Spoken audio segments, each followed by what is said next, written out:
sekali yang berada di kawasan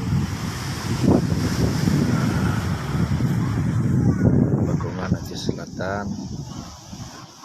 Ini adalah pantainya yang sangat indah sekali, sangat bagus pemandangan di pantai ini.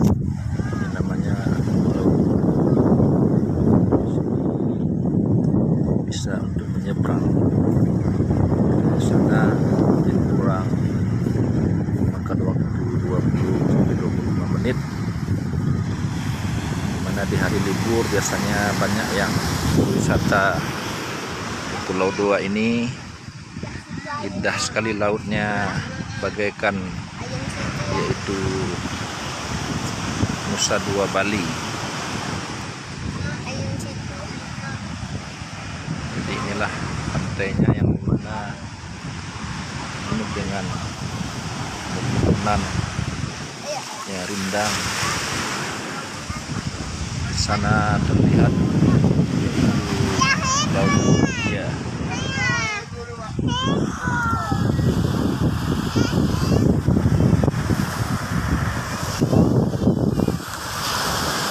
Subhanallah, Maha Suci Allah Subhanahu wa Ta'ala yang menciptakan langit dan bumi ini yang begitu indah sekali. Ini ada ayunan anak-anak tempat berayun yang sangat indah.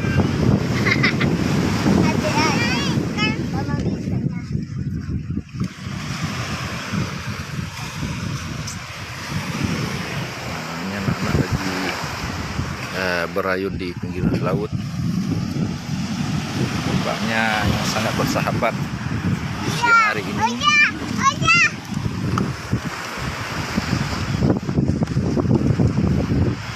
Halo nak, enak sini, ayun.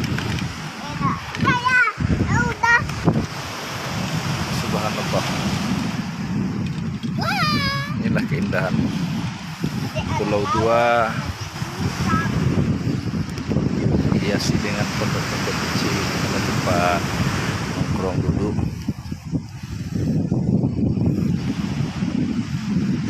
Bagi teman di luar sana, jadi sambil melewati Banda Aceh singgah di pantai Pulau Dua.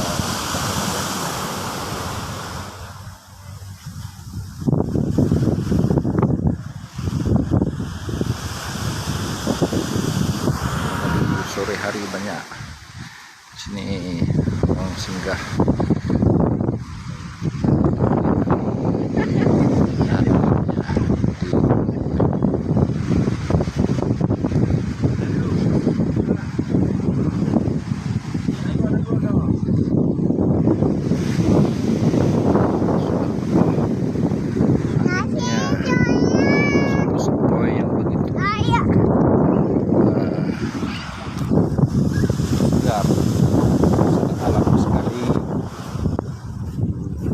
Dua ini ada di sini ayunan di mana tempat anak-anak bisa bermain.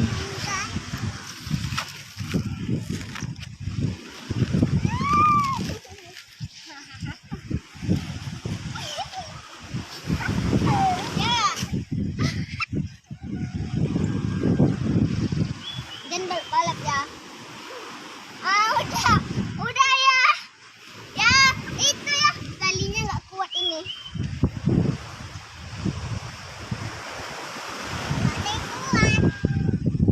Di sini juga ada pondok-pondok kecil yang begitu indah sekali. Nah, ini bisa berfoto dengan hiasan-hiasan yang begitu indah. Subhanallah.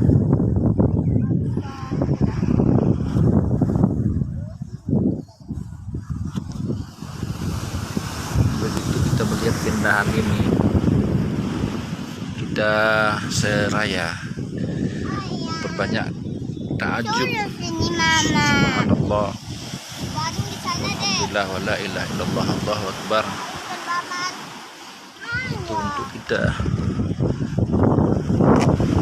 syukuri nikmat Allah Subhanahu wa taala, pandangan-pandangan yang indah, pantai yang begitu mempesona ini.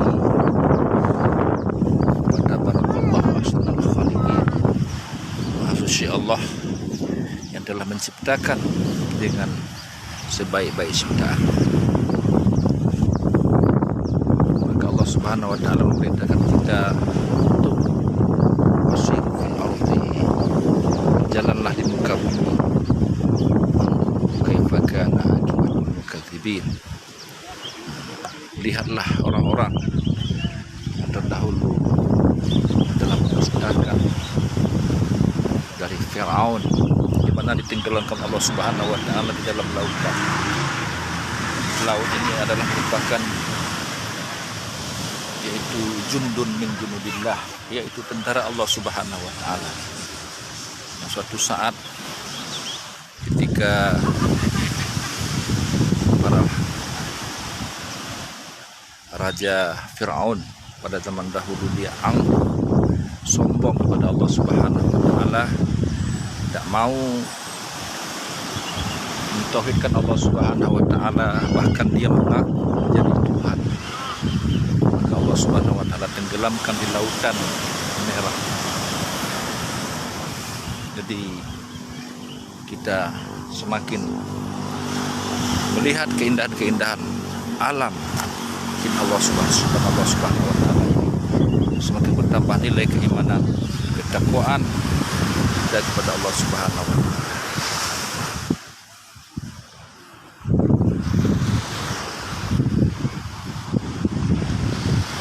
Subhanallah, walhamdulillah, wa la ilaha illallah, wallahu akbar.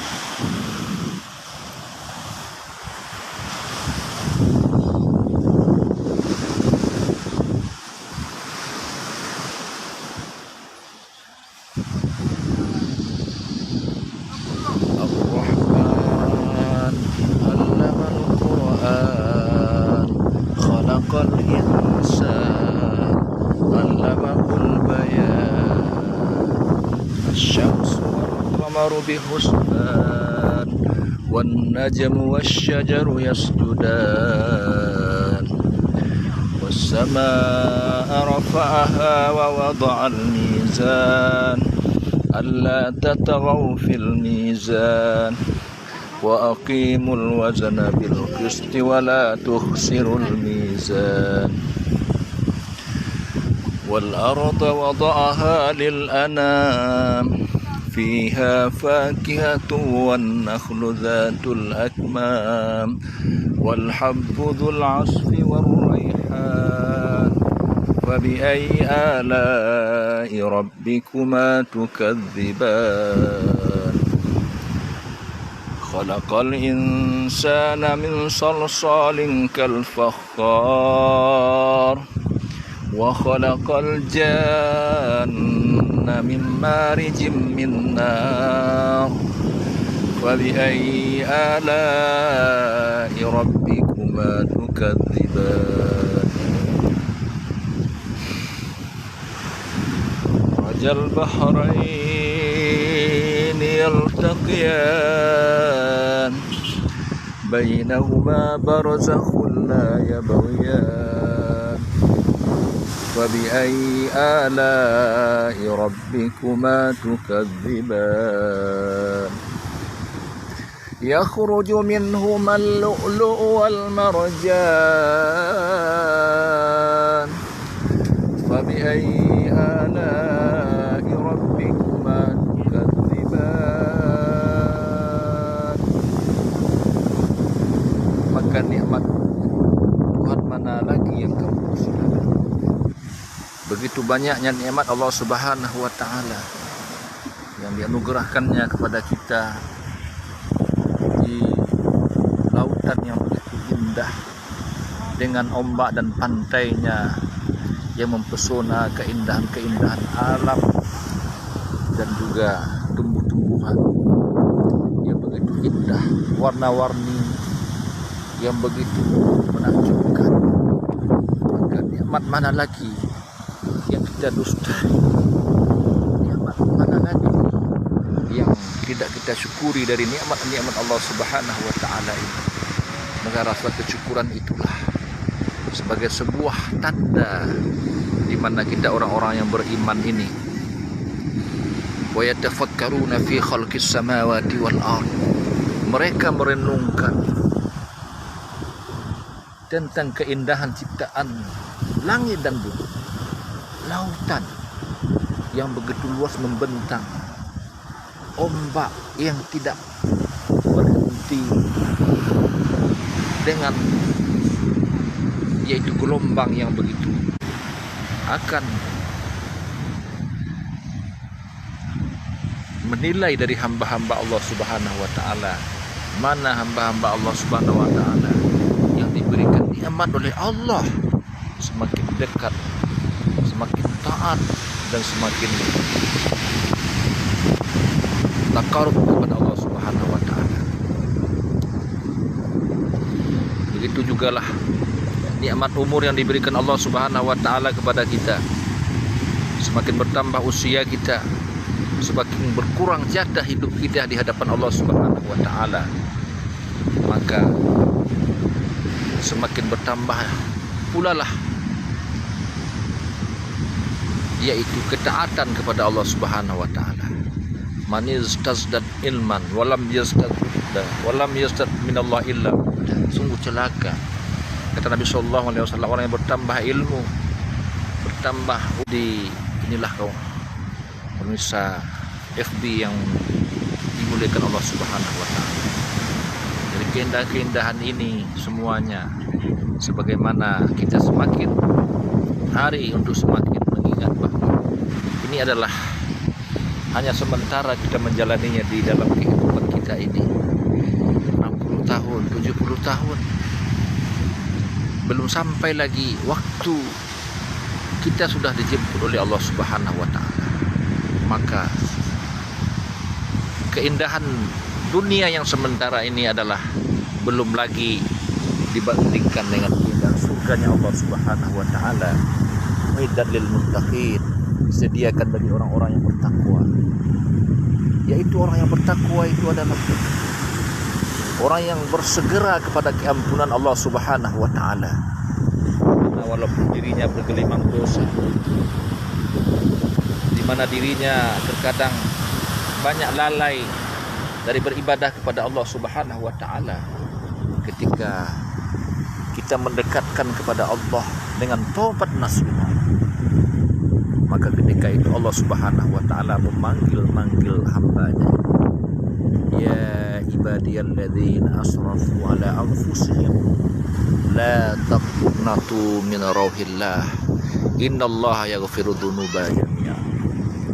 Wahai hamba-hambaku yang melampaui batas dari perintah Allah Subhanahu wa taala, melampaui batas larangan-larangan Allah Subhanahu wa taala, janganlah kamu berputus asa dari keampunan Allah Subhanahu wa taala, dari rahmat Allah Subhanahu wa taala. Innallaha yaghfiru dzunuba jami'a. Karena Allah Subhanahu wa taala mengampuni segala dosa-dosa kita. Dosa-dosa yang Allah Subhanahu wa taala dengan bertaubat, kiranya kita senantiasa untuk lebih bertakarub kepadanya, dan juga kita ingat terhadap kesalahan yang sudah kita lakukan di dalam masa umur balik kita sampai sekarang. Maka betapa banyaknya nikmat-nikmat Allah Subhanahu wa taala yang diberikan kepada kita dalam kehidupan kita ini. Mari kita untuk mensyukurinya. Lihat kepada yaitu orang yang lebih susah dari kehidupan kita. Unzuru ila man asfala minkum. Lihatlah kepada orang yang lebih rendah, yang lebih susah dari kita. Alla tajraru ni'matallahi alaikum, supaya jangan kamu menyia-nyiakan nikmat Allah kepadamu. Nanti dalam hal akhirat kita harus mencontohi orang yang senantiasa mendekatkan diri kepada Allah Subhanahu wa taala dengan ibadah 5 waktu yang terjaga sehari semalam, tahajudnya, duhanya, baca Qurannya, itulah menjadi motivasi dalam kehidupan kita. Semakin hari semakin bertambah baik, karena kehidupan kita ini merupakan sebuah cobaan. Ada dicoba dengan kekayaan harta yang berlimpah, ada dicoba dengan sakit, kemiskinan, kekurangan harta, dan juga cobaan-cobaan lain yang diberikan Allah Subhanahu wa taala kepada kita. Allah ingin menilai ayyukum ahsanu amala, siapa di antara kita yang paling baik amalnya kepada Allah Subhanahu wa taala. Dari sebuah harta yang diberikan Allah Subhanahu wa taala, pengabdiannya, siapa yang paling baik dalam menginfakkan hartanya di Allah Subhanahu wa taala. Begitu juga diberikan ilmu oleh Allah Subhanahu wa taala, siapa yang paling bermanfaat ilmu pengetahuannya untuk mengajarkannya dan mengamalkannya. Begitu jugalah nikmat-nikmat yang lain.